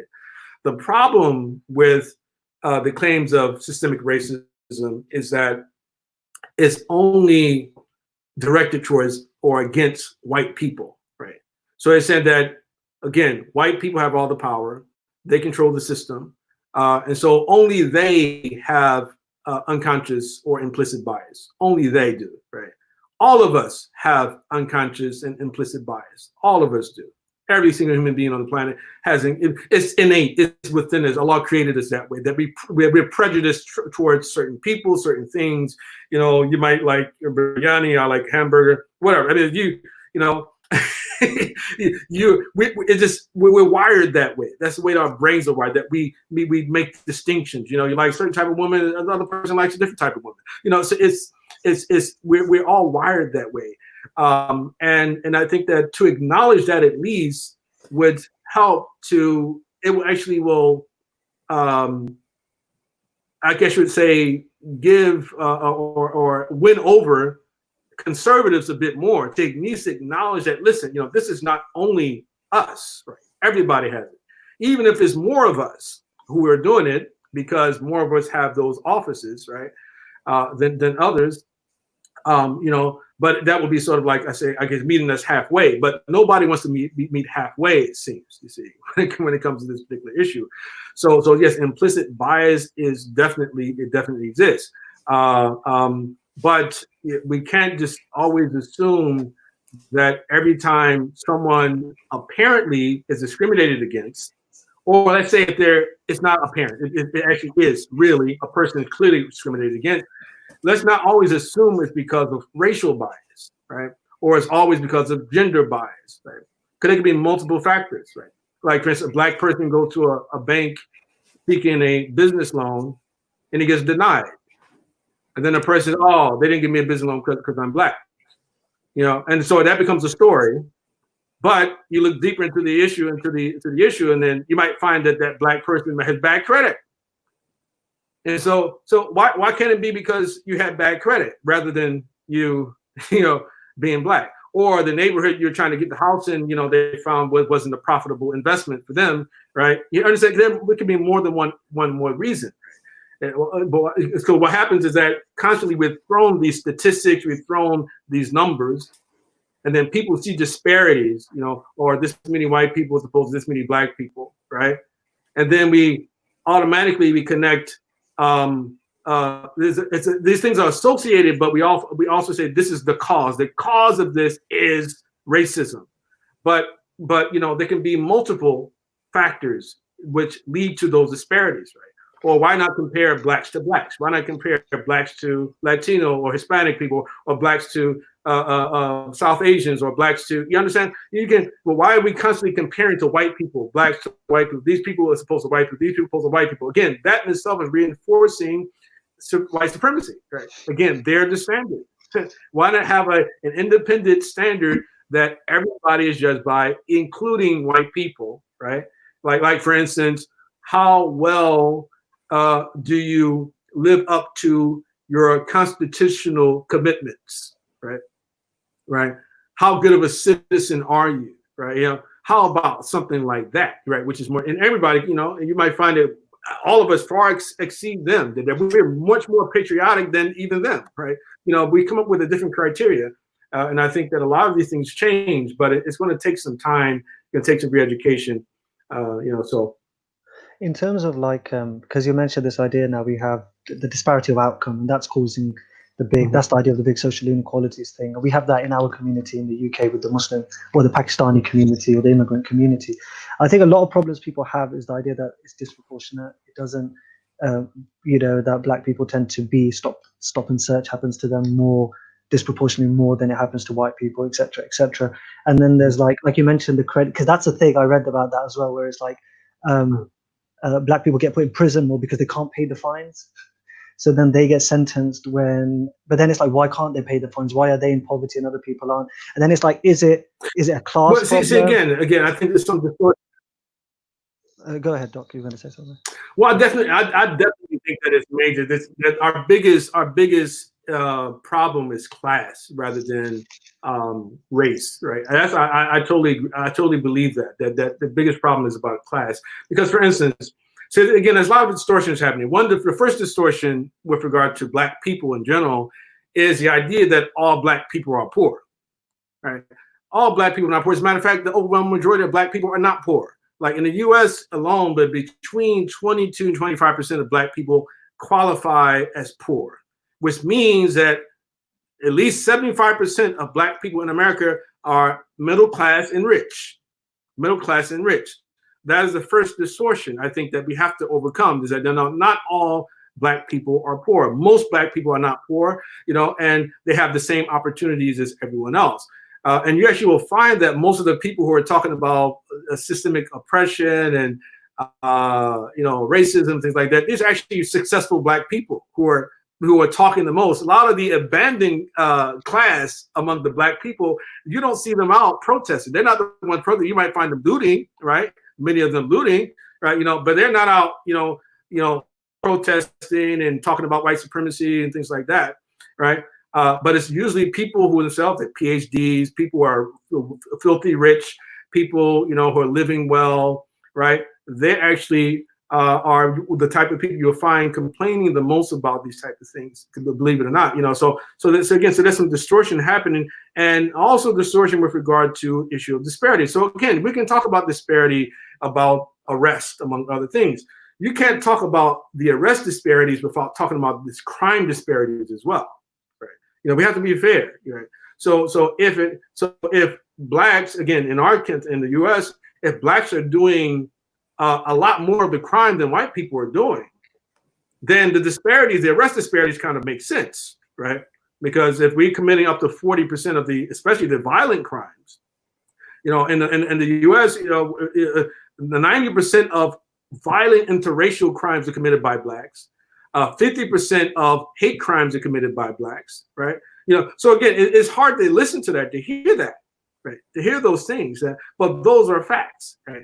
And so again, the trick of put this disparity up against that one, and it looks like there's an imbalance, that some injustice has happened, but if we want to be fair, we have to look at all the other factors, right, that feed into that. And I'm not saying that the bias doesn't exist, that they're not racist cops and there's not there's quota systems. We know quota systems exist, but those quota systems are not only in the area of policing.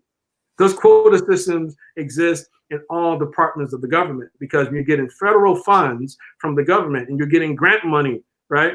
That people know who are in government that if you don't use it, you lose it. You don't use it, you lose it. And so you have to justify why your budget has to remain this particular at this particular level, right? Like the Department of Homeland Security in the U.S. Right? Same thing is like, okay, the new budget is about to be presented, and how many arrested we have this year? Oh, we got to create a crime. We have to entrap somebody, right? We have to create some supposed terrorist operation that needed to be thwarted, and then we can say this is why we need why we need to exist. So it justifies our budget. This not only in law enforcement, it's in every aspect of government. So there's a lot of corruption. These are things that are avenues open us up for corruption, and so there's a lot to criticize beyond that. So we can't remove people's personal responsibility by simply talking about systemic this and systemic that, right? That Allah subhanahu wa ta'ala, again, like you quoted the verse, that wasn't the earth spacious enough? Wasn't, you say, I'll come to Allah and say, oh, well, Allah was impressed. It's not an excuse. Allah said, no, it means nothing. You could have left, you could have gone some other place where you weren't impressed, So that's not the way that Allah is going to judge you. He's not going to judge you by where you were on the hierarchy of oppression and then give you Jannah because you're at the bottom, and you want to give everybody at the top, going to give them the hellfire.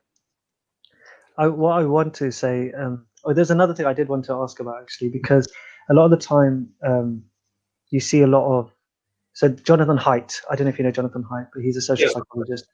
Yeah. He has this article on what's it called, the warping of democracy, I think he wrote for The Atlantic, and he talks about this idea of this, that social media's come and it's sort of reinforced political ideas that people have, and you have to be louder and shout, be the most angry person you could possibly be. You have to put the greatest performance you can put on in order for people to give you the likes and the adulation and whatever they give you.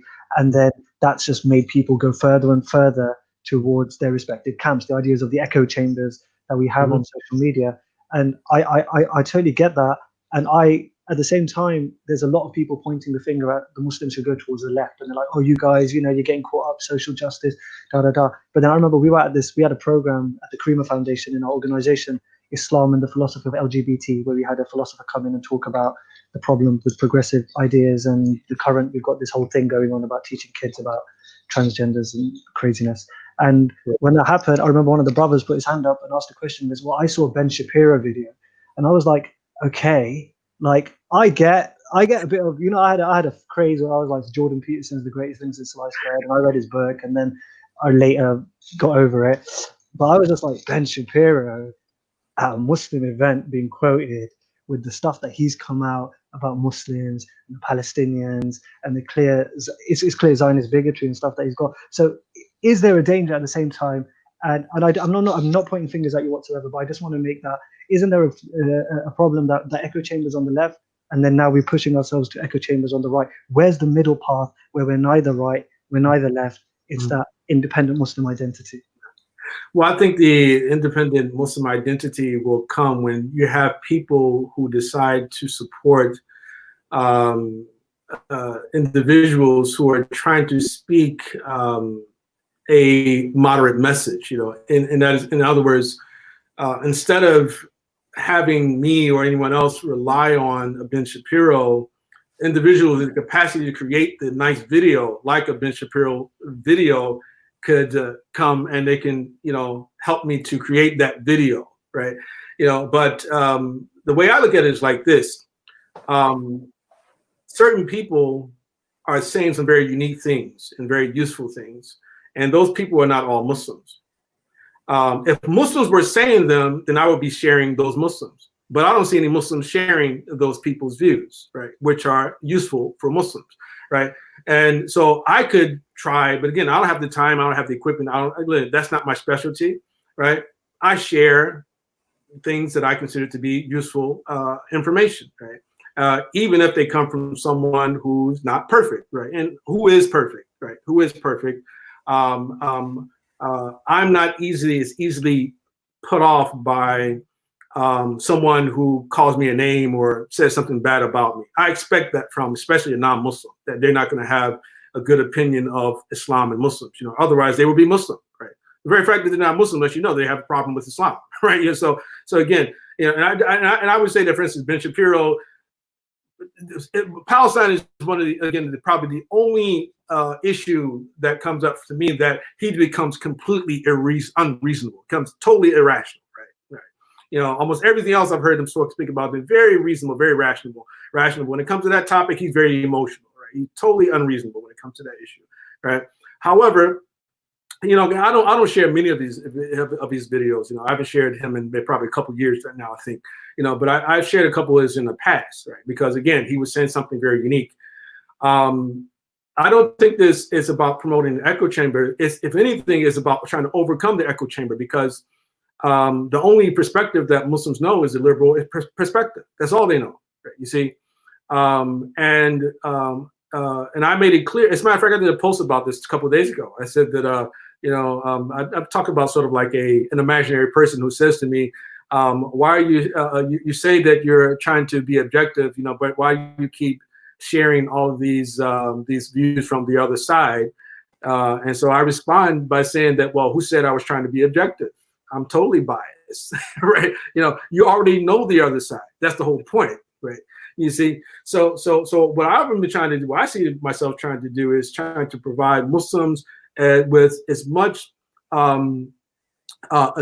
healthy or good information as possible for them to make the proper choices, about our lives, the proper choices about our deen, about our future. That's what I see myself doing. You see, you know. So again, I know I have a bias, you know, but that in itself doesn't mean that, again, I see myself as I'm like a diehard conservative, diehard sort of Republican. To me, what I see it is like this: is that I see that when I try to apply the Quranic teachings and the principles of the Quran, right, to politics and in other areas, that I just so happen, this is a coincidence, I happen to line up more with what conservatives are presently saying, right?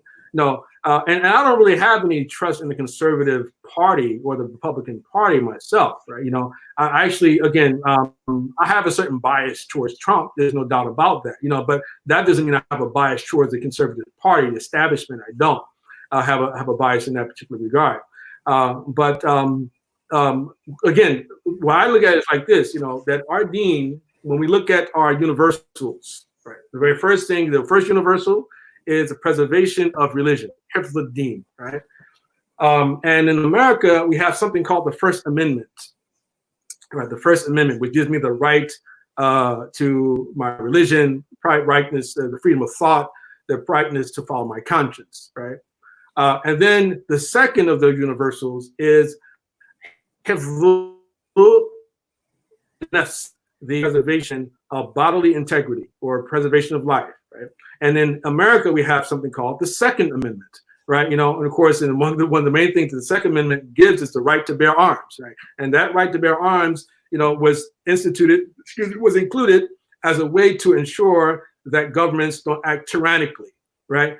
And for me, I'm like, okay, well, when I look at the parties and in particular the candidates, right, running for office, you know, and I ask myself, okay, well, what are my greater interests and who's going to protect those interests? I see it coming from the right. I see that the First Amendment is threatened by the left and the Second Amendment is threatened by the left. Both, they're trying to ban, you know, the right to bear arms. They're trying to force people to not practice their religion openly. You know, they can be compelling people to adopt LGBTQ ideology and beliefs and all these other things, and threatening you, firing you from your jobs, not allowing you to get promotions because among other things. You see all the people in Hollywood that they jump on the bandwagon in order to keep their jobs. You know, that everybody's a liberal, everybody's a pro, everybody loves black people now. You You know, so if I just focus on those two to begin with, you know, then the private property, the right to private property, hifzul mal, right? You know, that's among the universals of the deen as well. I see that the people on the right, they're championing the right for me to own my wealth and to keep my wealth, rather than have somebody come and just say, hey, because you're rich, I'm going to take away 50% of all that you have and give it to all these people who did nothing to earn it. Right. So no, I don't see. So for me, I see myself. It's conservatism is not what's dictating my decisions and my positions. Islam is dictating to me my decisions and my positions. You see, that's the way I see it. You see, so we shouldn't see my post about me necessarily trying to promote people. Listen, I don't even care if you vote. Right. I don't care if you vote Republican, Democrat. Well, listen, you know. Like, that's not even what it's about. It's about having as much good information as you possibly can have before you make a decision, because you should be making an informed decision. But if you have an allergy to Fox News, if you have an allergy to Tucker, you have an allergy to Ben Shapiro or to PragerU or whatever, things like that, that only works against you. That's to your detriment, that you didn't take the opportunity to at least listen to see what you could take, because the Quran tells us about the Allah gives good tidings to his ibad, his servants. Those who hear words and hear statements and they follow the best of them. This is what we do. Because just because there's one thing about a person that's bad doesn't mean that we throw away everything else.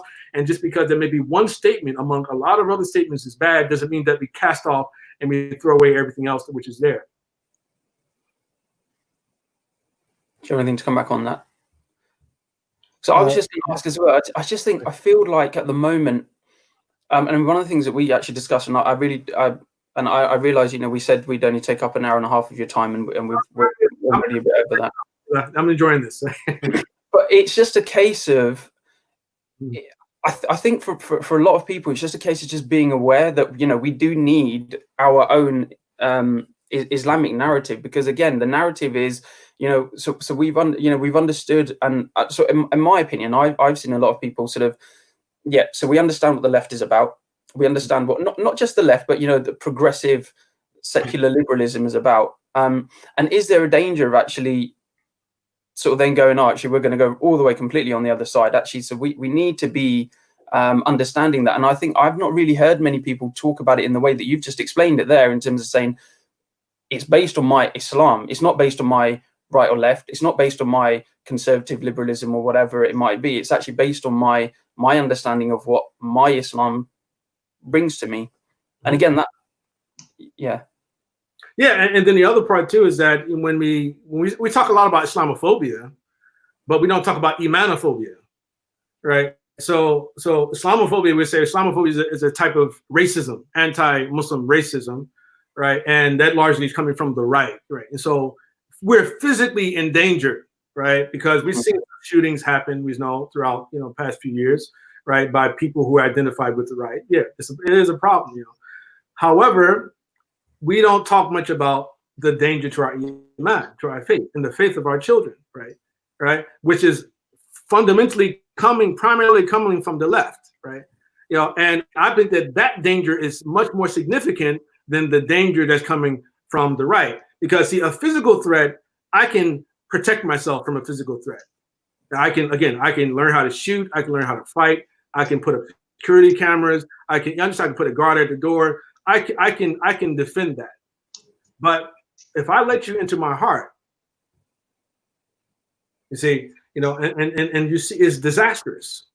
It's disastrous. And right now, a lot of young people are very confused about Islam. They're very confused about what Islam represents. They're very confused about the whole thing LGBTQ and so many other things, right?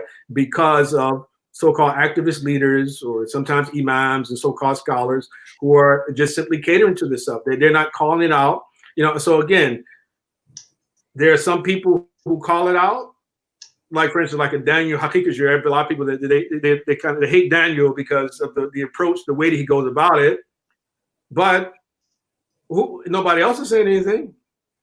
Yeah, so if nobody can say anything about it, then Daniel's, if you don't like Daniel, then let somebody else talk about it. I had an opportunity I was available at one time before Daniel became popular, to speak on the LGBTQ issue. And the people who don't like him, who are part of national organizations, they weren't willing to have the conversation even with me. So I said, okay, well, all right. So it's clear that you want to endorse this. You want to protect these people, right? So now you got Daniel. You have to go ahead and deal with him. And they want me to condemn him. No, I'm not going to condemn Daniel. No, I'm not. I'm not going to condemn him because this is what you did. This is your your punishment for you not allowing for things to occur. Now, of course, I don't accept or condone any type of inappropriate things or any slander and things like any libel of anyone. I don't support that from anyone. But at the same time, when you have a situation where certain things need to be said and nobody's saying them, except for people who have flawed characters or flawed histories, then where I see it is that, hey, well, it's the lesser of two evils is to present to you the person with the flawed history and the flawed character, everything, and whoever wants to accept it, whoever doesn't. Right? So, but the word has to get out. Right? But is it a case of then just having those conversations and needing to have that discussion, because that discussion needs to be had? Because, like you said, I mean, your view is very clearly that. Right. A lot of people, Muslims working with the left, they don't want to have those conversations. Because they feel it's going to endanger their so-called alliance with the progressives, right? They don't want to have the conversation with people who they know are going to expose them as being weak, being cowardly, right? When it comes to these issues, they're not going to do that. They're going to bring someone who they know that most people are not going to take seriously, and they're going to put that person on the stage and they're going to have a conversation or so-called debate with them, and try to humiliate that person, make them look like a quack. And I've witnessed this. I know how this goes. Isn't there room to be in a middle position where you can critique both the right and the left? Like that you can say, because there's you can problematize much about the right at the same time as you can problematize a lot of the left. And I agree a lot. And we've done a lot of work at the Karima Foundation against liberal ideologies, trying to work on anti-LGBTQ stuff. But at the same time, there's a lot of stuff. Trump very specifically, maybe, but it's there's a lot of pandering he does. There's a lot of rhetoric he uses. We had problems in the UK with the Prime Minister saying certain things certain language was used that was very dangerous for Muslims, letterboxes, ideas, against women, against Muslims, immigration, there's clear stoking of racism or racist tension that could start to get. So can there not be a middle ground where you don't sort of fully jump onto the conservative bandwagon and you're not fully on the left either? And it is a case of actually, if someone is, like you said, if someone is critiquing the left, that doesn't necessarily mean they're right. And if someone is critiquing the right, that doesn't necessarily mean they're left. Right, exactly. Yeah, I agree with that. So of course we criticize things that are wrong, regardless of who people are. Right. You see, but there's no moral equivalency, in my view, between the right and the left when it comes to the dangers being posed to our community.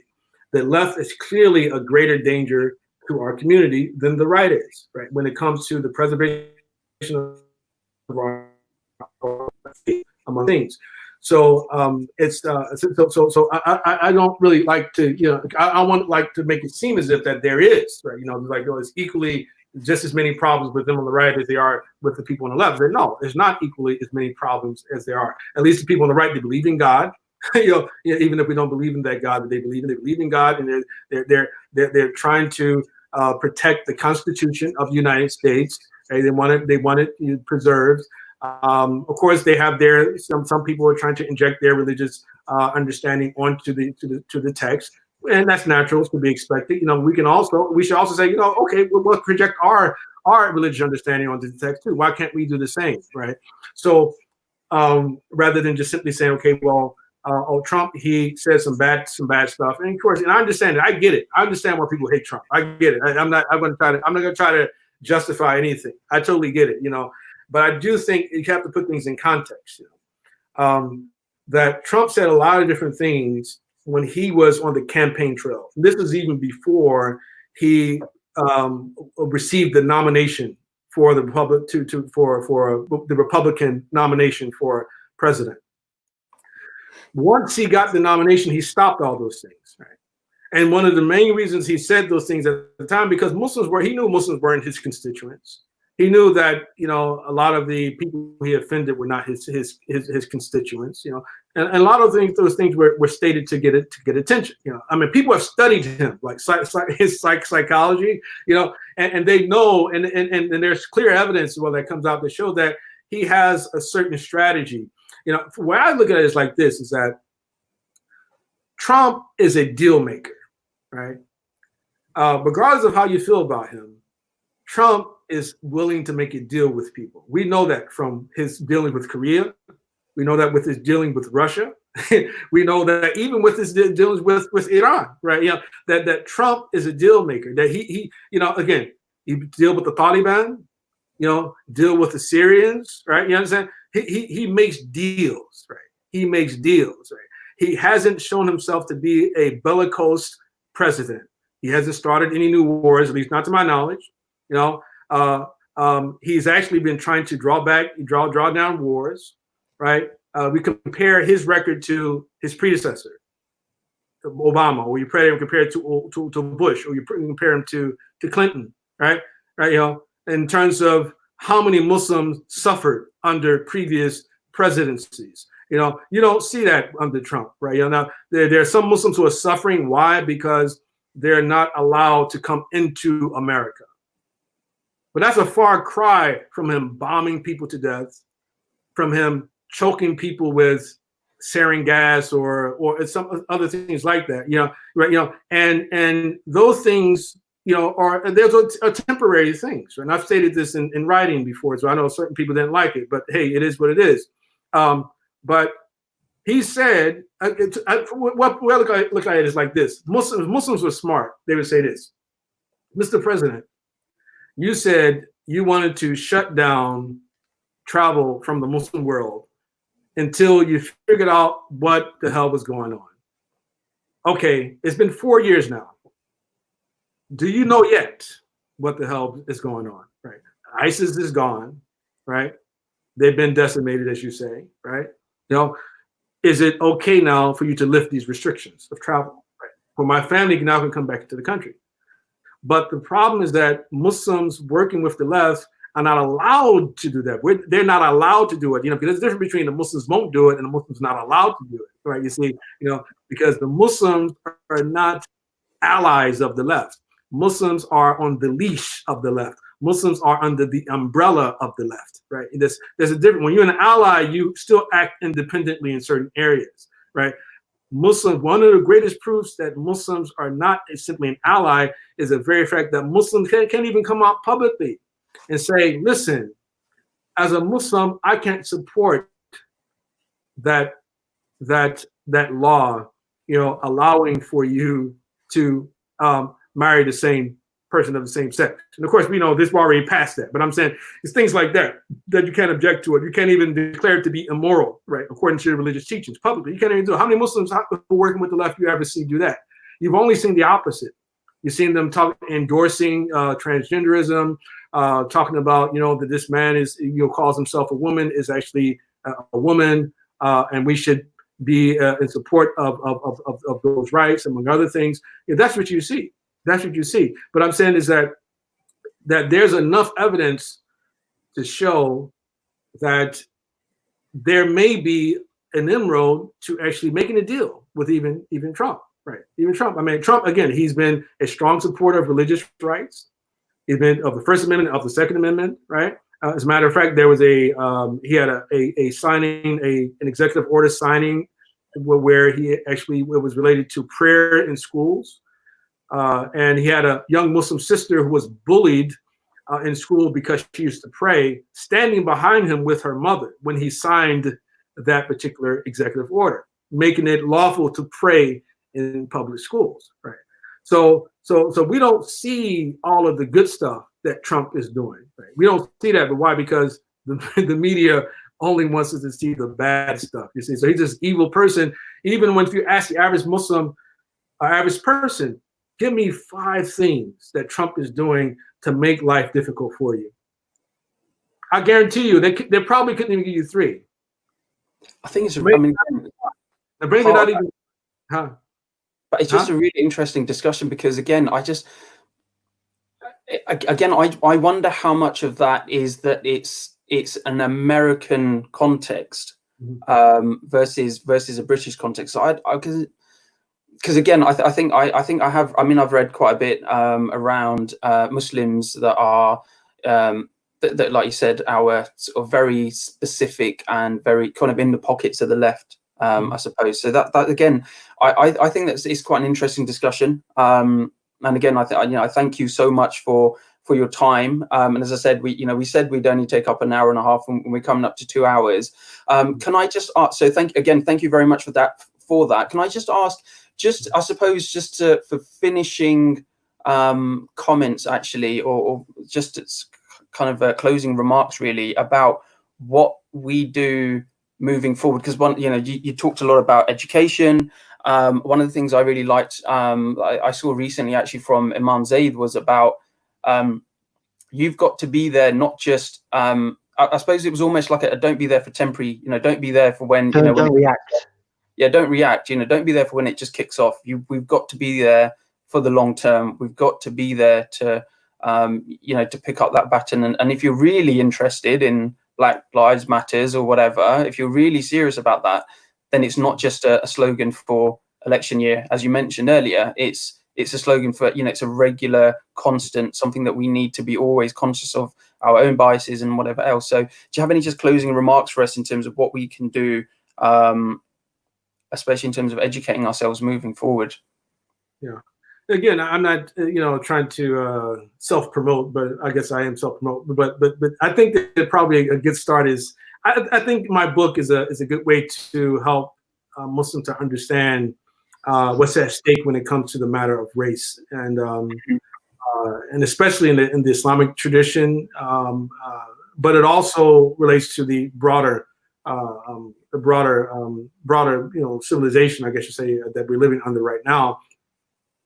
That's definitely a long-term solution, but it's a start.